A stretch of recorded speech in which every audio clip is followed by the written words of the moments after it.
안녕하세요. 저는 결혼한 지 이제 막 1년이 채 되지 않은 30대 새 신부입니다.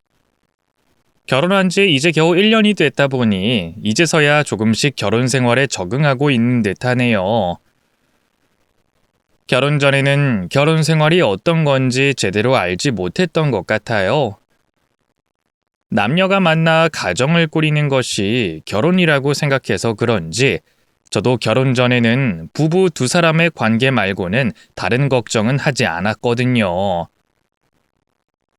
그런데 결혼을 하고 보니 결혼 생활이라는 게 부부 둘 사이의 문제만이 아니다 싶은 겁니다. 특히나 대한민국 며느리들은 시집살이라는 게 있잖아요. 하지만 저는 제가 시집살이를 당하게 될 줄은 상상도 하지 못했었습니다. 남자친구와 저는 같은 대학 동문으로 대학 시절 과팅으로 만나서 교제를 시작한 뒤 무려 8년을 사귀어온 사이였어요. 못 모르던 20대 초반부터 30이 될 때까지 연애를 해왔으니 그만큼 서로 아는 것도 많고 각별할 수밖에 없었죠. 특히나 저는 지방 소도시 출신이라 대학에 입학하며 서울로 혼자 올라오게 되어 혼자 자취 생활을 해야 했던 탓에 가족과 떨어져 혼자 지내게 됐었고, 그러다 보니 저는 남자친구에게 많은 걸 의지할 수밖에 없었습니다. 남자친구는 혼자 지내는 저를 걱정하며 열심히 챙겨줬고, 그렇게 서로를 챙겨주고 돌봄을 받으며 연애를 하다 저희는 자연스럽게 결혼 약속까지 하게 됐어요. 오랫동안 연애를 해와서 그런지 어느 순간부터 결혼이 아주 당연한 일이라 생각하고 있었지만 막상 결혼 이야기를 진지하게 꺼내려고 하니 느낌이 다르더라고요. 오랫동안 만나오며 어느새 연인보다는 친구 같단 생각했는데 결혼을 해서 가정을 꾸린다는 게 설레이면서도 두렵고 걱정스럽기도 했습니다. 서로 양가 어른들께 인사도 드려야 하고 결혼 준비를 하는 것에 있어서도 신경 쓰고 해야 할 게 많더라고요. 특히나 서로 집안에 첫 인사를 드리러 가는 일이 떨리고 걱정이었습니다. 하지만 한편으로는 남편이 남자친구였을 때부터 남자친구의 집안 얘기를 종종 들어왔기 때문에 기대가 많이 되기도 했어요. 남자친구는 부모님이 싸우시는 모습을 한 번도 본 적이 없을 정도로 화목한 가정에서 자랐다고 말해왔거든요. 저희 시댁이 아버님은 2대째 사업을 하셔서 여유가 있는 편이었는데 어머님께서도 부잣집 고명딸로 한국화를 전공하셨던 분이셨어요. 그래서 그런지 그런 집안에서 자란 남편은 늘 예의 바르고 모범적이었고 두루 방면으로 박학다식하고 배움이 깊은 사람이었죠. 그렇게 늘 바르고 반듯한 남편의 모습에 반했던 저는 그런 자식을 길러내신 시부모님이 어떤 분이실까 궁금할 수밖에 없었습니다. 연애할 적에는 만나 뵙지 못했지만 그래도 남편을 통해 전해들은 이야기들이 많았죠. 아버님은 사업하느라 바쁘신 와중에도 누구보다 가족을 생각하며 남편과 아버지 역할을 충실하게 하시는 분이셨고, 살림하시는 어머님께서는 자식을 열심히 키우고 남편의 내조를 하시면서 대외적으로는 봉사활동이나 사회적 모임에 참여하시며 자식에게 모범이 되는 분이라고 하셨습니다. 그래서 저희 남편 역시 그런 부모님들의 모습을 보고 자란 탓에 사람이 구김이 없고 밝고 긍정적이고 누구보다 바른 사람이었어요. 그런 이야기들을 들었던 탓에 저는 예비 시부모님을 뵙는 날을 고대하고 있었죠. 그리고 그런 기대감을 가지고 직접 만나 뵀던 시부모님은 너무나 좋으신 분이셨습니다. 아버님께서는 말수는 별로 없으셨지만 호탕하고 시원시원한 성격이셔서 걱정이 없었고, 특히나 시어머니가 저를 무척이나 반겨주셔서 참 감사했어요. 늘 자기 어머니 같은 여자를 만나고 싶었다는 남편의 말대로 시어머니는 배울 점이 많은 분이셨어요. 첫 만남에 저를 기쁘게 반겨주시는 친근함도 좋았지만 남편에게 들었던 것처럼 정말로 교양 넘치고 기품 넘치시는 분이시더라고요. 차 한 잔을 따라낼 때에도 우아하게 예의를 갖추시고 한참 어린 제 앞에서도 말을 높이시며 저를 존중하시는 모습을 보곤 참 본받을 만한 부분이 많은 어른이시구나 생각했습니다. 진우 씨네 부모님 직접 만나뵈니까 너무 좋다.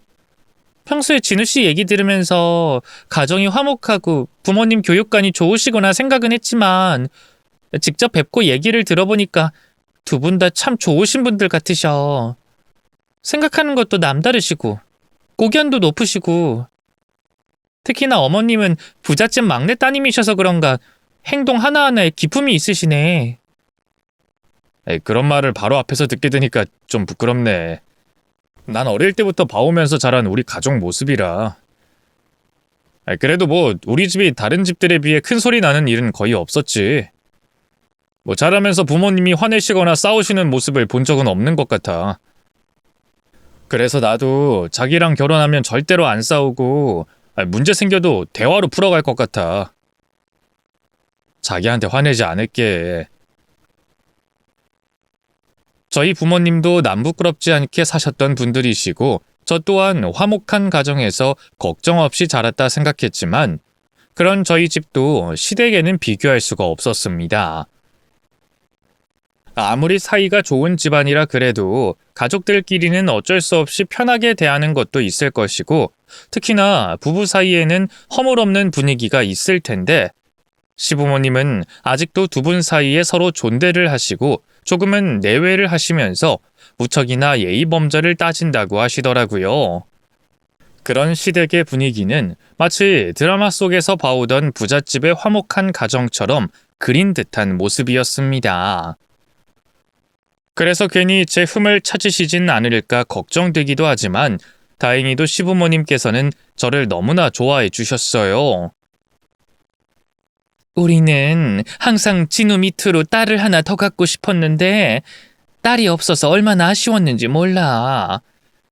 그런데 이렇게 영주가 우리 식구가 되어준다니 내가 마치 잃어버렸던 딸을 찾은 것 같아서 너무나 기쁘구나. 세상 사람들은 딸 같은 며느리는 없다고 타박하지만 난 그렇게 생각하지 않아. 그건 다 시어머니 하기 나름이 아닐까 생각해. 내가 너를 며느리가 아닌 딸이라고 생각하고 내 자식처럼 아껴준다면 우리 사이가 어려울 게 뭐가 있겠니? 그러니까 아무 걱정하지 마렴, 영주야. 먼저 제게 마음을 열고 다가와 주시고 그렇게 말씀해 주시는 어머님을 보니 저는 너무나 기뻤습니다. 사실 시댁과의 관계는 모든 며느리들의 고민거리잖아요. 아무리 좋은 집에 시집을 간다고 한들 시집살이가 없을 거라는 보장이 없으니까요. 더구나 저나 남편이나 둘 다 외동이라 더 걱정이 많았는데 어머님이 저를 예뻐해 주시니 저는 고민거리가 사라질 수밖에 없었어요. 그런 어머님은 말뿐만이 아니신 건지 저희가 결혼 준비를 하는 동안에도 제게 많은 도움을 주고 싶어 하시고 제게 귀한 선물들까지 해주시곤 하셨습니다. 엄마, 나 아무래도 결혼 잘하는 것 같아. 시부모님께서 나를 너무 예뻐하셔. 특히나 어머님은 나를 정말 딸처럼 대해주시고. 그래? 아유, 그럼 이제 이 엄마는 뒷전되는 거니? 시골 사는 엄마는 해줄 것도 없는데 너는 잘해주는 새엄마 생겨서 좋겠다. 에이, 무슨 농담을. 그런 엄마는 아들 생겨서 얼마나 좋아. 그래. 엄마도 아들 생기니 너무 좋다. 하여간에 영주 네가 좋은 시부모님을 만나서 참 다행이야. 자식이라고는 너 하나뿐인데 이제 네 아빠도 없고 내가 너 제대로 시집 못 보내면 얼마나 걱정이 되겠니. 그래서 엄마는 이제 마음이 편해. 제가 예비 시댁의 예쁨을 받는다는 소식에 저희 엄마마저도 한숨 놓을 수 있었고 저 역시도 벌써부터 사랑받는 며느리가 된 것 같아 얼마나 마음이 놓였어요. 그렇게 남편과의 결혼을 서두르던 저는 얼마 뒤 상견례를 치르게 됐습니다.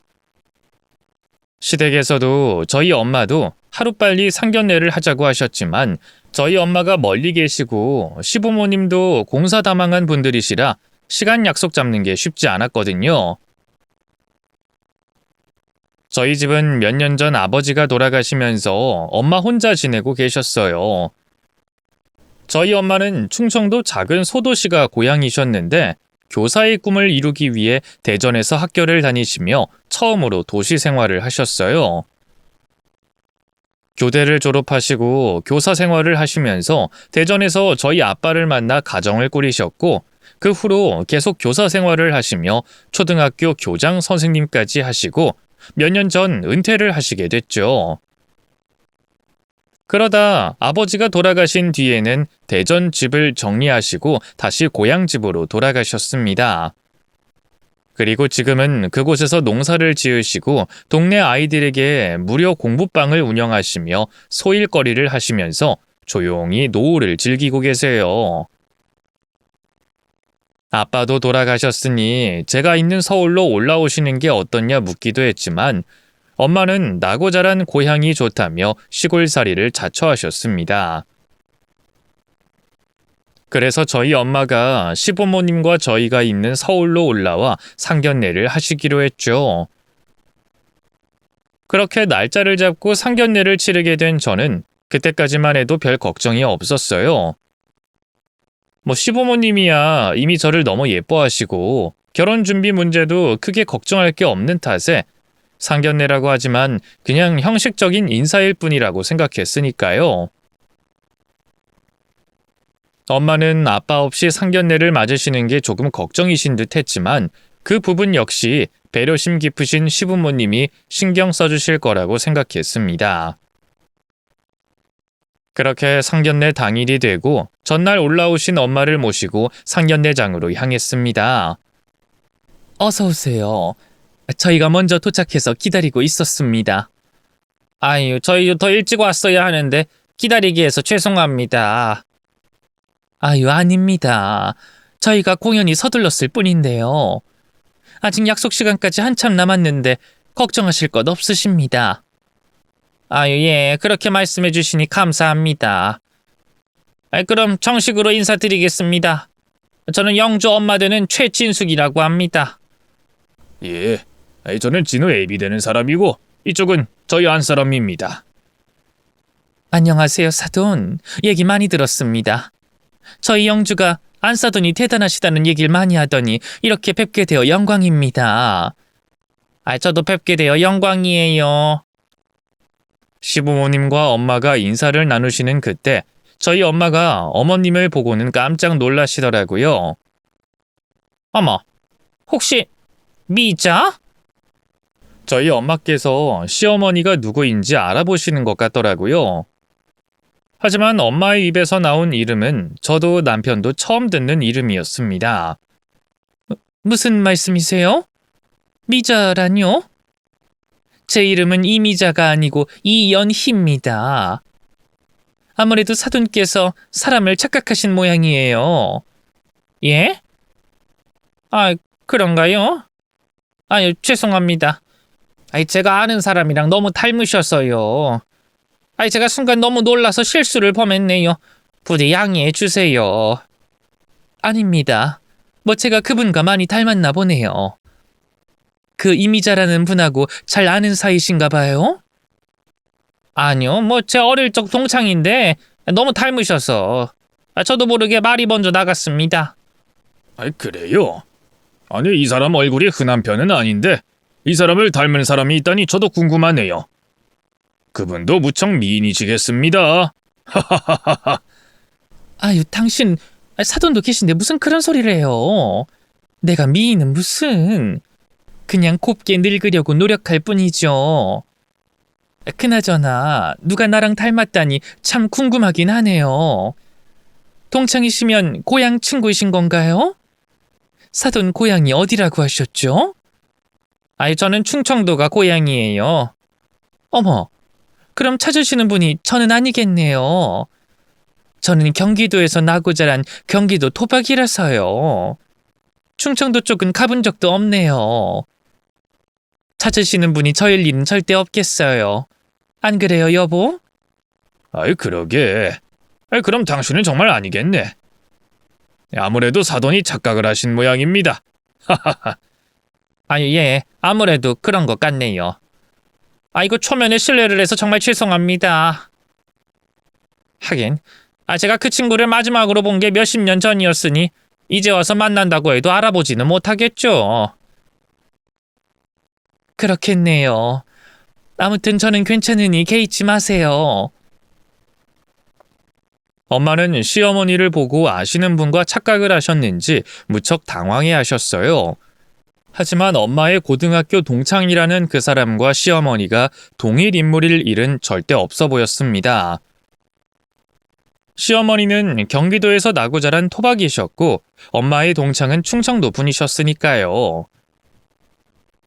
엄마는 실수를 했다며 당황스러워 하셨지만 다행히도 시어머니는 개의치 않아 하시는 듯 했습니다. 그렇게 상견례는 무사히 마쳤고 상견례 때 있었던 일이 궁금했던 저는 엄마에게 그 일에 대해 묻게 됐어요. 근데 엄마가 말한 그 미자라는 분이랑 우리 시어머니랑 그렇게 닮았어? 어떻게 보자마자 그 이름이 먼저 튀어나왔어? 닮긴 무지 닮았지. 네가 봐도 그 얼굴이 흔한 얼굴은 아닌 것 같지 않니? 미자 걔도 워낙 예쁘고 특출나게 생겨서 동네에서 유명했거든. 그래서 그런지 나도 모르게 보자마자 그 친구인 줄 알았지 뭐니. 설마 그렇게 생긴 사람이 하나 더 있고 그게 하필이면 내 안 싸돈 되는 분인 줄은 몰랐지. 엄마가 그렇게 말하는 걸 보면 정말 닮긴 닮은 모양이다. 그 미자라는 분은 어떤 분이셨는데? 엄마랑 친했어? 아니, 뭐 친한 건 아니었어. 사실 앙숙이라고 해야 더 가깝지. 미자 걔가 나를 정말 싫어했거든. 어? 엄마를? 왜? 엄마가 누구한테 쉽게 미움받을 스타일은 아닌데? 자랑하려고 하는 말은 아니지만 엄마는 어려서부터 모범생이었잖아. 네 외할아버지가 몇십 년을 교단에 계셨으니 집안 분위기도 엄했고. 그래서 엄마는 학교 생활을 조용하고 얌전하게 할 수밖에 없었어. 공부도 열심히 해야 했고. 근데 미자 걔는 엄마랑 정반대였지. 얼굴이 예뻐서 그런지 걔 주변엔 사람이 끊이지를 않았는데 그래서 그만큼 나쁜 길을 빠질 수밖에 없었던 거야. 뭐야? 그럼 그 미자라는 사람은 날라리였다는 거야? 엄마 어릴 때는 날라리라는 말이 없어서 뭐라고 불러야 하는지 모르겠지만 절대로 얌전한 애는 아니었지. 툭하면 학교 땡땡이에 길에서 애들 돈 뺏고 괴롭히고 오토바이 뒤에 타고 다니고 하는 걸 종종 봤었어. 세상에. 그럼 옛날 영화에 나오는 깻잎 머리에 약간 껌 씹는 그런 학생? 그렇지 뭐 그런 애였지. 나랑 너무 다른 애였는데 걔는 내가 모범생이라고 그냥 싫었나 봐. 툭하면 나한테 시비를 걸고 괴롭혀대서 사이가 좋진 않았지. 엄마가 딱히 잘못한 것도 없는데 그냥 괴롭혔다는 거야? 내가 그런 애랑 엮일 일이 뭐가 있겠어. 그냥 3년 내내 같은 반이었다는 게 잘못이라면 잘못인데. 걔는 내가 공부 잘하고 모범생이라 재수가 없다고 싫어하더라고. 그냥 싫다는데 내가 뭘 어쩔 수 있겠니. 세상에, 무슨 그런 사람이 다 있어. 자기가 그냥 싫다는 이유로 엄마를 괴롭혔다는 거야? 그거 학교폭력이잖아. 그때는 그런 말도 없었고 힘으로 약한 애들 찍어 누르는 애들이 워낙 많아서 그래봐야 고등학교 졸업하면 끝이다 생각하니까 그냥 참았던 거지. 어쩌면 나랑 악연이라 생각해서 그 애가 더 기억에 남았는지도 모르겠다. 아무튼 그럼 우리 어머님은 절대 아니겠네. 엄마도 봐서 알겠지만 어머님이 어디 누구 괴롭히실 만한 분이셔? 모기도 못 잡으셔서 시아버님이 대신 잡아주신다고 하는데 우리 어머님은 성격 너무 좋고 정말 착하신 분이야. 그래. 나도 설마 미자 걔랑 안사돈이 같은 사람일 거라고 생각은 안 한다. 근데 정말 닮아도 너무 닮았어. 왜? 아무리 세월이 흐른다 그래도 사람 얼굴이 완전히 바뀌진 않잖아. 그래서 진짜 어디 숨겨둔 쌍둥이가 아닌가 싶기까지 했어. 아무튼 우리 어머님은 그 미자라는 사람일 리가 없으니까 이제 그 사람 생각은 그만해. 좋은 일도 아닌데 떠올려서 뭐해. 엄마가 착각하셨던 그 친구는 학창시절 날라리에 약한 아이들을 괴롭히던 문제아였답니다. 그래서 저희 엄마가 그 친구에게 괴롭힘을 오랫동안 당하셨다고 했어요. 물론 저희 엄마도 불의를 참으시는 분은 아니라 아주 당하고만 계시지는 않았겠지만 저희 엄마를 볼 때마다 괜히 시비를 걸고 욕을 하곤 했었나 보더라고요. 그렇다 보니 유독 기억에 남을 수밖에 없었는데 하필이면 저희 시어머니랑 무척 닮아 놀라실 수밖에 없으셨던 거죠. 하지만 그런 개념 없고 염치 없는 사람이 저희 시어머니일 리가 없었죠. 이름도 고향도 다르셨으니까요. 그런데 상견례 이후로 시어머니가 저희 엄마에 대해 궁금해하시더라고요. 영주야, 안사돈께서 교사 생활을 오랫동안 하셨다고 했지? 네, 맞아요. 교대 졸업하고 바로 교사 생활하셔서 몇십 년을 교단에 서셨죠. 저희 외할아버지가 교장 선생님이셨거든요. 그래서 저희 엄마도 교사의 꿈을 꾸셨고 똑같이 교장 선생님까지 하시고 은퇴하셨어요. 외할아버지도 교사셨어? 그럼 어머님 고향이시라는 그 동네에서 하신 거니? 네. 외할아버님이나 저희 엄마나 크게 먼 곳으로 가신 적은 없으세요. 결혼해서 대전에 터 잡으시고 계속 충청도에 계셨거든요. 그래? 그럼 혹시 어머니가 내 얘긴 더 안 하시디? 예? 어떤 얘기를 말씀하세요? 아니, 그냥 혹시 걱정하시는 건 없으신가 해서. 그러고 보니 상견례 날 사돈께서 내가 누구랑 닮았다고 그러시지 않으셨니? 누군진 몰라도 나랑 닮았다는 그분이랑은 가까운 사이셨다니? 아니요, 가깝기는커녕 앙숙이셨나 보더라고요. 저도 궁금해서 여쭤봤는데 얘기 들어보니까 어머님이나 그분과는 완전 다른 분이신 것 같더라고요. 그분이 좀 조용하고 얌전한 분은 아니셨다고 해서요. 근데 그 얘기는 왜 또 하세요? 아니, 나랑 닮은 사람이 누굴까 문득 궁금해서 말이야. 전에 없이 저희 엄마에 대해 궁금해하시던 어머님은 어머님과 닮았다는 그분에 대해서도 물어보셨습니다. 별로 좋은 얘기도 아니고 아는 게 별로 없던 저는 어머니에게 대충 들은 얘기를 전할 뿐이었어요. 원래 어머님이 질문이 많은 분이 아니셨는데 갑자기 그런 게 왜 궁금하신가 싶었지만 더 별 말씀이 있진 않으셨기에 저도 깊게 생각하지 않았습니다. 사실 당시 결혼 준비로 워낙에 바빠서 뭘 이상하게 생각하기에는 저도 정신이 없었거든요. 그런데 그게 저의 아니란 생각이었는지 결혼을 하고서부터 시어머니의 태도가 이상해지기 시작하셨어요. 어머님, 저희 왔어요. 응, 그래. 우리 예쁜 며느리 왔니? 오는데 힘들진 않았어? 아니에요. 하나도 안 힘들었어요, 어머님. 어머님, 혹시 제가 뭐 도와드릴 건 없을까요? 아니야, 돕긴 무슨. 내가 다 했으니까 영주 너는 가서 진우랑 쉬고 있어. 여기까지 오는 것도 일인데 피곤할 거 아니니. 예, 진우야. 이거 들고 가서 영주랑 나눠 먹으렴. 식사 때까지 둘이 쉬고 있어. 결혼 전부터 저를 그렇게 신경 써주시던 어머님께서는 결혼 후에도 저를 귀하게 여겨주셨습니다. 며느리라고 시집살이 시키고 잔소리하는 것 없이 제가 아무것도 못하게 하셨거든요. 그런데 결혼하고 얼마 안 돼서부터 어머님의 분위기가 좀 달라지셨다 싶은 겁니다. 일손 돕겠다는 말에 늘 괜찮다고 마다하셨던 분이 나중에 저를 따로 불러서 한마디 하시더라고요. 어머님, 오늘은 어쩐 일로 저만 따로 보자고 하셨어요? 오늘 저랑 데이트 하시려고요? 데이트? 데이트 같은 소리 좋아하네. 너는 내 얼굴 보고도 지금 분위기 파악이 안 되니? 내가 너한테 좋은 소리 하려고 불러낸 줄 알아? 예?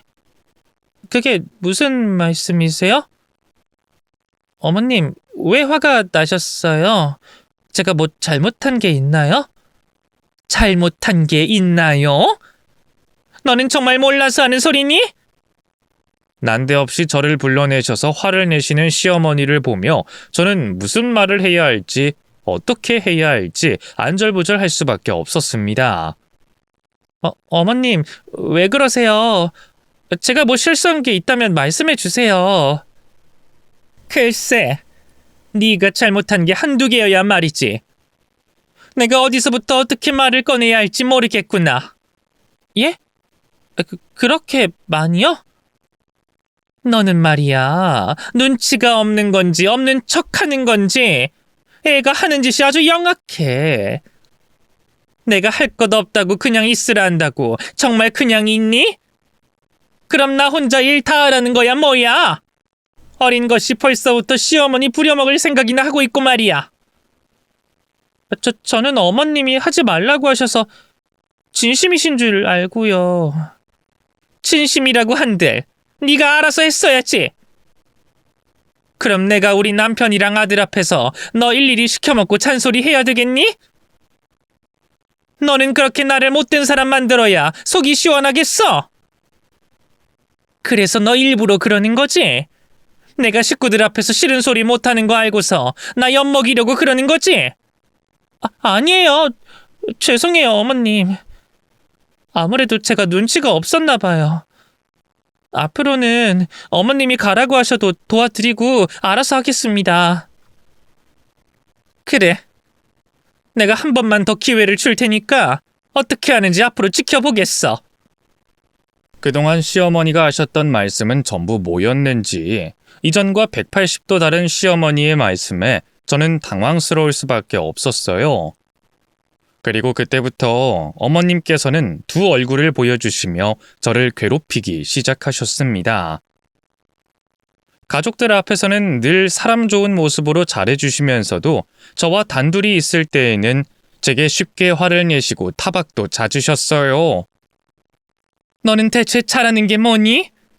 너 집에서 요리하는 것도 안 배웠어? 나물에 간 맞출 줄도 모르면 어쩌자는 거야?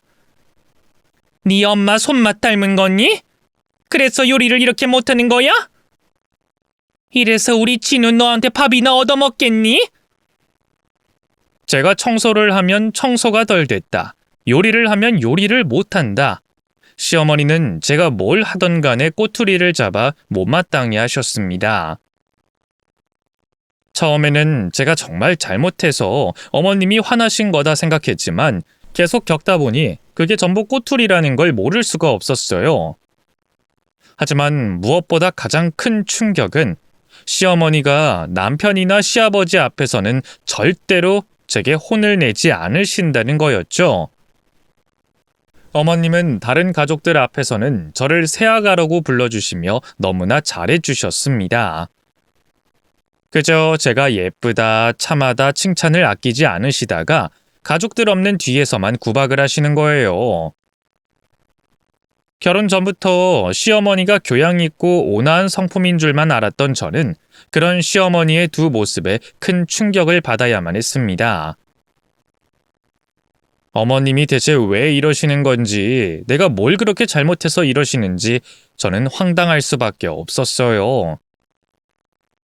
그렇게 혼자 시어머니에게 시달리며 힘들어야 하던 중 저는 어느 날 결국 남편에게 어렵게 제 고충을 털어놓게 됐습니다.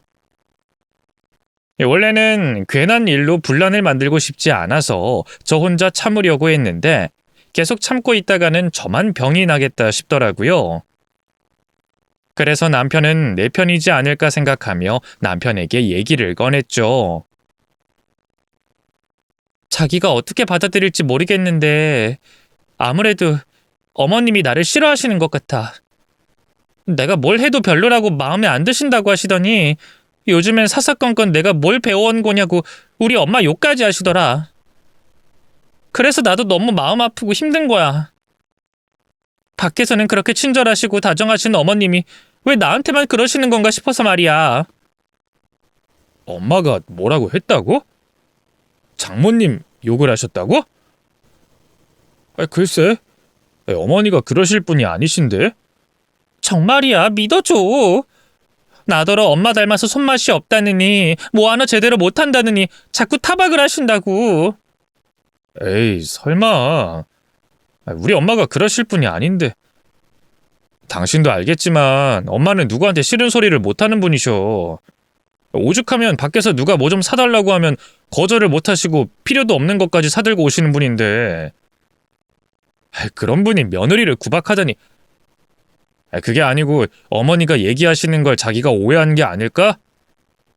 정확하게 엄마가 뭐라고 그러셨는데 그래? 그걸 내가 어떻게 다 기억을 해.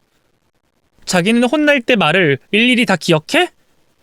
그냥 내가 마음에 안 드시고 내가 모자란 게 다 우리 엄마 닮아서 그런 거래. 근데 그런 말을 듣고도 아무렇지 않을 수 있겠냐고. 아이, 설마. 엄마가 그러셨을 리가. 저는 남편에게 도움을 받고 싶어서 이야기를 꺼내봤지만 남편은 제 말을 쉽게 믿지 않았습니다. 제가 시어머니 말씀을 오해하는 건 아니겠냐며 되려 저를 설득하려 하더라고요. 평소에는 늘 제 편이었던 남편이었기에 저는 그런 남편의 태도가 더 서운했습니다. 하지만 그런 남편의 입장이 이해가 가기도 했어요. 하긴 30여 년 동안 자기 어머니에게 잔소리 한번 듣지 않았던 남편이 이제 와서 자기가 보던 모습과 전혀 다른 시어머니의 제 말을 어떻게 믿겠어요. 게다가 결혼 전에는 누구보다 저를 예뻐하시고 지금도 여전히 남편 앞에서 제 칭찬을 늘어놓으시는 어머님이 뒤에서만 그러신다는 걸 저도 믿지 못할 것 같더라고요. 그래서 증거를 잡아서 남편에게 보여줄까 싶기도 했지만 그것도 쉽진 않았습니다. 어머님이 매번 그러시는 게 아니라 제가 무방비 상태일 때마다 그러셨기 때문에 제가 몰래 녹음을 하거나 증거를 남기기가 어려웠어요. 어쩌면 어머님은 제가 남편에게 제대로 말을 못할 거라는 걸 다 알고 그러시는가 싶기까지 하더라고요. 결국 저는 남편에게 도움을 바라지도 못하고 제가 뭘 잘못했는지 알지도 못한 채로 시어머니의 구박을 견뎌야 했습니다. 그렇게 결혼 생활에 어려움을 겪던 어느 날, 시골에 계신 엄마에게 전화가 걸려왔어요. 응, 영주야, 엄마야. 요즘 어때? 잘 지내고 있니? 결혼 생활은 할만하고? 시부모님은 잘해주셔? 어릴 적부터 혼자 자취를 하며 늘상 제 걱정을 하실 부모님 생각에 괜찮지 않더라도 괜찮다는 말을 입에 달고 살던 저였는데 그날 엄마의 질문에 저는 순간 말문이 막혔습니다. 그리고 순간 저도 모르게 눈물이 터져버리고 말았어요. 엄마, 나 사실은 너무 힘들어. 영주야, 왜 그래? 무슨 일이야? 몰라. 모르겠어. 어머님이 나를 너무 싫어하시는데 나는 대체 내가 뭘 잘못한 건지도 모르겠고 뭐가 문제인지도 모르겠어. 나 너무 괴로워, 엄마. 저도 엄마에게 그렇게 털어놓고 싶진 않았어요. 아빠 돌아가시고 혼자 딸 자식 걱정하시느라 늘 심려가 많으시던 엄마에게 저까지 부담을 드리고 싶지 않았는데 그때는 저도 모르게 북받쳐 오르더라고요. 그리고 저는 엄마에게 그동안 시어머니와 있던 일을 전부 말해버리고 말았습니다. 그러자 제 이야기를 한참 듣고 계시던 엄마는 충격을 받으셨는지 한동안 말씀이 없으셨어요. 나만 욕먹는 건 그래도 참을만 한데 자꾸 엄마 얘기 꺼내면서 엄마까지 깎아내리는 건 도저히 못 참겠어. 언제는 내가 마음에 들고 좋으시다 그러시더니 결혼해서 갑자기 왜 이러시는지 정말 모르겠어. 설마 어머님이 그 전에 엄마가 아는 사람이랑 착각하셨던 걸 가지고 기분이 상하셨던 걸까? 사실 내가 전에 그 미자라는 사람 얘기를 어머님한테 해드렸거든. 어머님이 먼저 궁금해하셔서 얘기했었던 건데 아무래도 자기랑 닮았다는 사람이 양아치라느니 뭐니 흉을 봤던 게 싫으셨던 건 아닐까 싶어. 그것도 말이 안 되긴 한데 그것 말고는 도저히 생각나는 게 없어서. 그랬단 말이야? 너희 시어머니가 그 미자라는 사람에 대해 먼저 물어봤었다는 거지? 그때 상견례 있고 얼마 안 있어서. 그때는 그냥 궁금하셔서 물어보시는구나 싶었는데 이제 와서 생각해보니 그렇게 기분 상하셨던 게 아닐까? 근데 아무리 그렇다고 해도 어떻게 나를 이렇게 괴롭히셔? 그리고 엄마는 무슨 잘못이라고 자꾸 엄마 욕을 해? 내가 음식 솜씨가 너무 없다고, 내가 엄마 닮아서 손맛이 없는 것 같다고 자꾸 뭐라고 하시는 거야. 이런 음식 먹고 자랐냐느니, 그래서 근본이 없고 개념이 없다느니 말도 안 되는 소리를 하셔서 너무 속상했어. 그랬구나. 우리 딸, 그런 소리 듣고 얼마나 힘들었겠어. 괜히 엄마 때문에 우리 영주가 힘들었구나. 정말 미안하다, 영주야. 그게 무슨 소리야. 나 때문에 엄마까지 욕을 먹은 거지. 엄마가 왜 미안해? 아니야. 이 일은 전부 엄마 때문이야. 다 엄마가 모자라서 그래. 아무래도 엄마가 사돈을 한번 찾아가 봐야겠다. 네가 한 반찬이 마음에 안 든다고 하시니 나라도 해서 가져다 드려야지. 아무튼 이 일은 엄마가 해결할 테니까 영주 너는 걱정하지 말고 있어. 그렇게 말씀하신 엄마는 며칠 뒤 양손 가득 반찬을 해서 서울로 올라오셨습니다. 그리고 마침 저를 또 호출하신 시어머니에게 저와 함께 찾아가게 되셨죠. 안녕하세요, 안사돈. 저 왔습니다. 어머, 사돈이 여기까지 어쩐 일이세요? 제가 사돈을 따로 부른 일은 없는 것 같은데. 내가 영주 너더러 오라고 했다고 지금 너희 어머니 모시고 온 거니? 죄송합니다. 제가 안사돈 뵙고 싶어서 저희 딸의 앞장 세웠습니다. 듣자 하니 사돈께서 저희 딸에게 불만이 많으신 것 같으시더라고요. 아무리 못난 딸이라고 해도 하나뿐인 자식이 구박당하는 걸 그냥 두고 볼 수가 없어서요. 저희 딸 음식 솜씨가 저를 닮아 별로라고 하셨다기에 제가 반찬을 좀 해왔습니다. 제가 그래도 어디 가서 손맛 없다는 소리는 못 들었거든요. 뭐라고요? 지금 제가 따님 구박했다고 일부러 이러시는 겁니까? 아니, 너는 내가 뭔 별말을 했다고 그새 가서 엄마한테 일러 바쳤어, 일러 바치기에? 너 고자질쟁이니? 네 엄마한테 그런 거나 배웠어? 사돈도 참 웃기십니다. 제가 며느리한테 한 소리 했기로써니 이렇게 집까지 찾아오실 일인가요? 아니면 지금 그깟 반찬 좀 대신해 왔다고 딸 괴롭히지 말라고 협박이라도 하는 거예요, 뭐예요? 누가 그러면 무서워할 줄 아나? 아무튼 우리는 그 반찬 필요 없으니까 그냥 들고 돌아가세요. 그리고 너는 할 말 안 할 말 좀 가려라. 내가 언제 네 엄마 반찬 먹고 싶다고 그랬어? 사돈이 저희 딸더러 저 닮아서 음식 못하는 거냐고 혼내셨다면서요. 그래서 제가 직접 온 겁니다. 그러지 말고 이왕 해온 거 한번 드셔보세요. 아무리 그래도 저를 이렇게 돌려보내시는 건 아니지 않겠어요? 제 작은 성이라고 생각하시고 받아주세요. 싫다니까 그래요? 내가 이딴 거 먹을 사람으로 보여요? 우리 집 식구들은 전부 다 유기농의 고급만 먹는데 이딴 걸 누가 처먹는다고 가져왔어, 가져오기에? 반찬을 들고 온 엄마와 시모의 실랑이 끝에 시모가 엄마가 가져온 반찬통을 통째로 쓰레기통에 던져버렸습니다. 해도 해도 너무한 시어머니의 행동에 저는 충격을 받을 수밖에 없었어요. 어머님, 이게 대체 무슨 짓이세요? 아무리 그래도 저희 엄마 반찬을 버리시다뇨. 저희 엄마가 직접 키운 채소들로 정성껏 만드신 음식들인데 이걸 어떻게 버리실 수가 있어요? 아무리 제가 미우셔도 그렇지 해도 너무하신 거 아니세요? 너무하긴 뭐가 너무해. 그러게 내가 안 먹으니까 들고 가라고 하지 않았어? 그런데도 나더러 이러니 저러니 억지로 먹으라 그래놓고 안 가져가겠다고 하니까 버린 걸 누구 탓이라고 하겠어? 그러자 저희 엄마는 말없이 쓰레기통으로 걸어가 시모가 던진 반찬을 꺼내셨습니다. 그리고는 반찬통을 열어 안에 있던 음식을 시어머니 면전에 던져버리셨어요. 아! 이게 뭐하는 짓이야?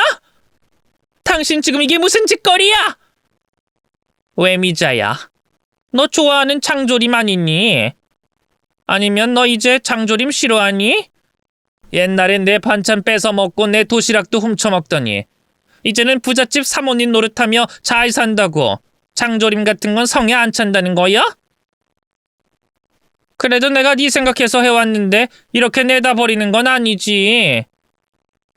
나도 참아보려고 했는데 너도 참 너무한다, 미자야. 사람 성격을 긁는 것도 적당히 해야지. 네가 이렇게 나오면 내가 너를 아는 척할 수밖에 없잖니. 당신 무슨 소리 하는 거야? 미자는 누가 미자래? 미자야, 네 이름 미자 맞잖아. 옛날 일 묻고 싶어 하는 것 같길래 계속 모른 척 해주려고 그랬는데 네가 이러면 나도 진실을 말할 수밖에 없잖니. 뭐, 그때 나 닮았다는 그 여자 이름 말하는 거예요? 나는 그런 사람 모르겠고 내 이름 이연희라고 그때 분명히 말하지 않았었나? 그만해라, 미자야. 우리 이미 서로 알 만큼 알고 있는 것 같고 더 발뺌해봐야 소용없을 것 같은데. 미자, 너 이미 동창들한테 내 소식 물어보고 다녔다며. 내가 너 뒷조사하고 다니는 거 아니냐고. 다들 입 조심하고 있으라고 애들 협박까지 했다며. 그 얘기 들으니까 내가 미자가 맞다는 걸 확실히 알겠더라고. 그러게 그냥 가만히 있었으면 차라리 아무도 몰랐을 텐데 왜 긁어 부스럼을 만들었어? 말도 안 되는 소리. 아직도 내가 그 미자인지 뭔지랑 같은 사람이라고 생각하는 모양인데 나는 이연희라니까. 미자야, 우리 서로 나이도 먹을 만큼 먹었으니 괜한 일로 실랑이 하지 말자. 인정할 건 인정하고 대화라는 걸 해야지. 네가 아니라고 계속 잡아댄다고 해서 있던 사실이 바뀌니? 네가 충청도에서 한따까리 하고 다녔던 이미자인 게 없던 일이 되겠어? 이름 좀 바꾸고 고향 거짓말해서 네 과거가 다 바뀌겠냐고. 나도 네 얘기 좀 알아봤어, 미자야. 미자, 너 고등학교 졸업하고 나서 너희 아버지 가지고 계시던 선산 비싼 값에 팔리면서 대박 났다며? 그래서 식구들 전부 경기도로 이사 갔다며? 거기서 너 대학도 나오고 팔자 완전히 바뀌었다던데. 그래서 고향이 경기도라고 그런 거니? 너 그거 어디서 들었어? 어떤 년이 말했어? 누구라고 하면 거기 가서 지랄하려고? 누군들 어쩔 거고. 난 이미 다 알아버렸는데 이제 와서 뭐가 바뀌겠니? 사실 나는 처음 너 만났을 때부터 나는 거의 확신했었어. 아무리 세월이 흘렀다 한들 사람이 쉽게 변하니. 아무리 꾸미고 감춘다 그래도 알아볼 사람은 알아볼 수밖에 없는 거야. 그때는 네가 너무 당당히 아니라고 하고 네 남편도 아무것도 모르는 것 같길래 사실 나도 처음엔 반신반의했었어. 근데 그때 네가 내 뒤를 캐고 다닌다 그러는 소리를 듣고 둘이 같은 사람인 걸 어떻게 모르겠니? 그래서 너 지금 나 협박하러 온 거야? 협박이라니. 그렇게 말하면 섭섭하지. 나는 그냥 너랑 대화를 좀 하고 싶었을 뿐인데. 네가 결국 사람 속을 긁는구나. 미자, 너 밖에서 하고 다니는 거 들어보면 성격도 많이 죽었구나 싶었는데 지금 하는 짓 보니까 너 하나도 안 변했구나. 어쩜 사람이 이 나이 먹도록 변하질 않니? 김서방은 순하고 화도 못 내는 것이 성격 참 좋다 싶던데. 아무래도 네 아들은 너 안 닮고 네 남편 닮은 모양이야. 그건 정말 다행이지 않니? 김서방이 너 닮았으면 정말 큰일이지. 대체 무슨 소리 하는 거야? 괜히 엄한 사람 모함하지 말고 경찰 불러서 끌어내기 전에 내 집에서 당장 꺼져. 경찰? 아이, 부르고 싶으면 불러, 미자야. 근데 경찰 부르고 일 커지면 손해보는 사람은 너 아닐까? 나야. 뭐 저물어가는 나이에 남편도 먼저 떠나고 더 잃을 것도 없는 사람인데 너는 아니잖아. 그때 보니까 박가사도는 네 원래 이름도 모르고 아무것도 모르시는 것 같던데. 너 옛날에 어땠는지 들으면 어떻게 될까? 김서방이 아버지 성격을 닮은 거라면 그 얘기 듣고 충격이 적지 않을 것 같은데. 안 그래, 미자야? 너 껌 씹던 버릇은 좀 고쳤니? 요즘은 오토바이 안 타고 다니는 모양이야? 아, 그러고 보니 너 어깨에 있던 문신은 지운 거야? 아유, 하긴 순진한 남자 꼬셔서 시집 가려면 문신 지우는 정도야 참아야지. 최진숙! 너 정말 미쳤어? 지금 감히 내 가족을 건드리려고? 너 행여나 우리 남편한테 내 얘기 꺼내면 나 정말 가만히 안 있을 거야. 미자야, 아직도 상황 판단을 못하고 있는 모양인데 너는 지금 나한테 그런 말할 자격이 없어. 너는 어렸을 때에도 국어를 그렇게 못하더니 아직도 주제 파악을 잘 못하는 모양이다. 그러게 학교 다닐 때 공부나 좀 열심히 하지 그랬어. 맨날 학교 땡땡이 치고 동네 양아치 오빠들 등에 오토바이나 타고 싸돌아다니니까 그렇지. 거기다 약한 애들 붙잡고 돈 뜯고 패싸움도 곧잘 했었지? 지금 생각해도 미자 네 과거 참 대단하다. 아이, 그러게 이런 일로 협박당하기 싫었으면 어릴 때 좀 제대로 살지 그랬어. 네가 이제 와서 네 과거를 부정한다고 있던 일이 없던 일이 되겠니? 엄마가 시어머니의 과거 일을 꺼내자 시모는 순식간에 얼굴이 굳고 사색이 되어 갔어요. 시모가 아무리 부정을 하려고 해봤자 저희 엄마가 하는 말이 사실이라는 뜻이었겠죠. 그렇게 시모의 과거 얘기를 듣게 된 저 역시도 충격을 금치 못했습니다. 전에 엄마에게 미자라는 사람에 대한 이야기를 듣기는 했지만 그때 들었던 건 새발의 피였더라고요. 그냥 날라리도 예사 날라리가 아니었던 건지 시모가 자기 과거를 걱정해야 할 만하다 싶었습니다. 그런데 이런 일을 시아버지와 남편이 알게 된다면 과연 어떻게 될지 저는 심히 걱정이 됐어요. 그리고 그 걱정은 시모도 마찬가지인 듯 했습니다. 너 설마 우리 남편한테 말하려는 건 아니지? 설마 너 처음부터 이 소리 하려고 나 찾아온 거니? 반찬이고 뭐고 저건 다 핑계고 내 과거 알리겠다고 나 협박하려고 온 거냐고? 내가 설마 너 협박하려고 고생해서 키운 채소들이며 비싼 한우 끊어다가 반찬을 해왔겠니? 나도 처음엔 그럴 생각 없었어. 아니, 물론 우리 딸이 너한테 괜히 구박받는다는 소리 듣고 화가 많이 나긴 했지. 네가 과거 나랑 있었던 일 때문에 괜히 우리 딸을 미워하는구나 싶었거든. 그래서 그런 생각을 안 해본 건 아니지만 이왕 사돈 사이가 된 거 옛일은 묻고 잘 지내보려고 그랬어. 근데 그렇다고 설마 네가 나를 문전박대하고 내 반찬들을 쓰레기통에 처박을 줄은 몰랐던 거지. 내가 네 딸을 왜 구박했겠어. 네가 그날 상견례에서 나를 아는 척하지만 않았어도 이런 일은 없었어. 근데 네가 먼저 아는 척을 했잖아. 그 덕분에 나도 옛날 생각이 났지. 네가 얼마나 재수 없었는지 말이야. 그때 생각을 하니까 자꾸 네 딸이 너랑 겹쳐 보이더라. 뭣도 아닌 주제에 부모가 교사랍시고 고개 쳐들고 다니던 너 말이야. 너 혼자 선생님한테 예쁨 받고 잘 보일 때마다 얼마나 재수 없었는지 아니? 그리고 네가 학교 다닐 때 나 무시했던 거 누가 모를 줄 알아? 그럼 너야말로 무시당할 짓을 하지 말았어야지.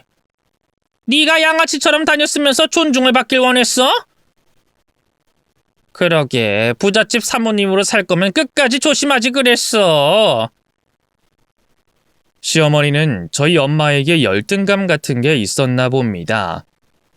그 당시 시어머니 집은 형편이 여의치 않았고 말썽을 부리고 다녀서 주변의 평판도 안 좋았어요.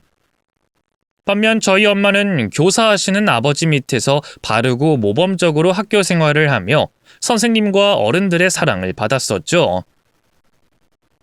아마 그래서 시어머니는 자신과 비교되는 저희 엄마를 싫어하시고 그래서 괴롭히셨던 모양입니다.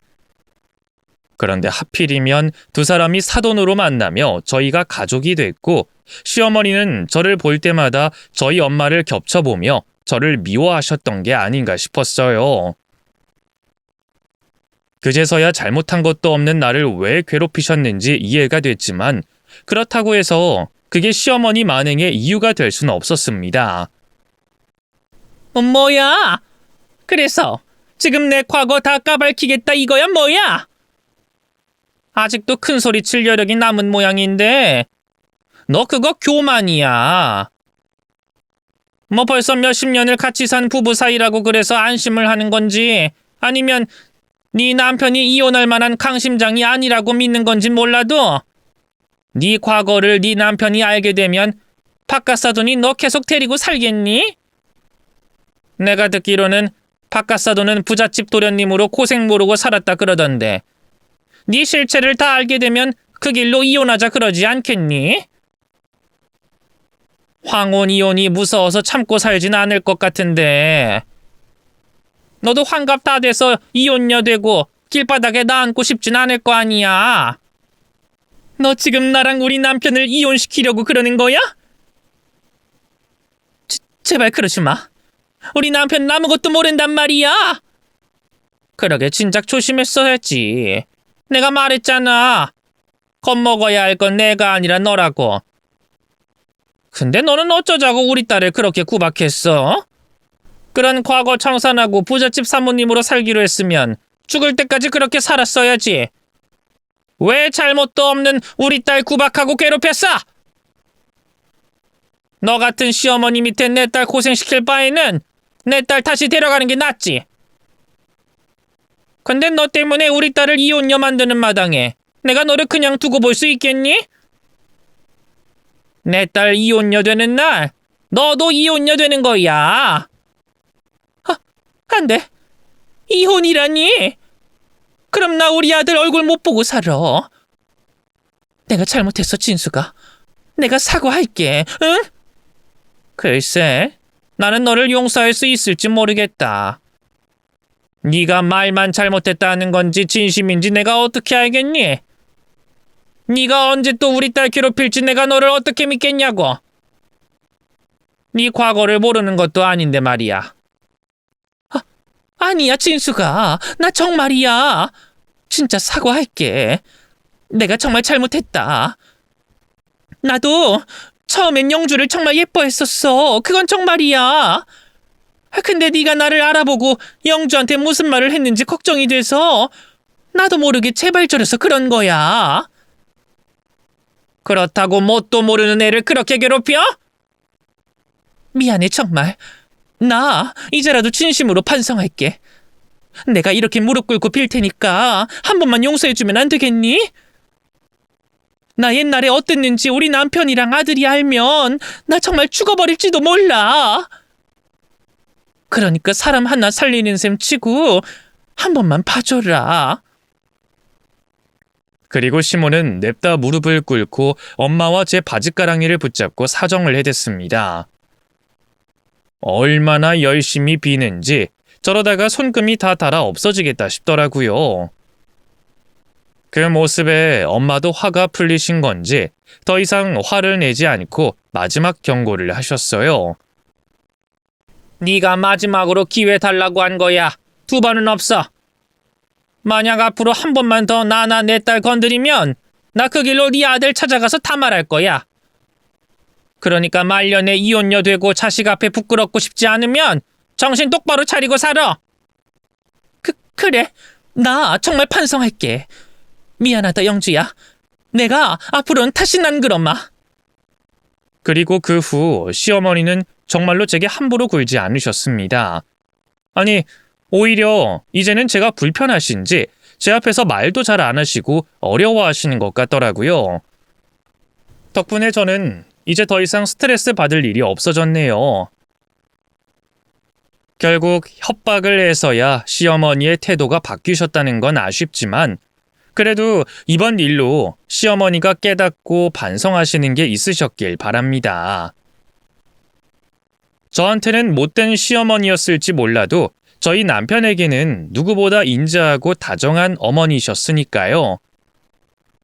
시어머니의 과거가 실망스럽다고 한들 그 후로 마음을 잡고 바르게 살아오려 하셨던 노력이 다 물거품 되는 건 아닐 거라 생각해요.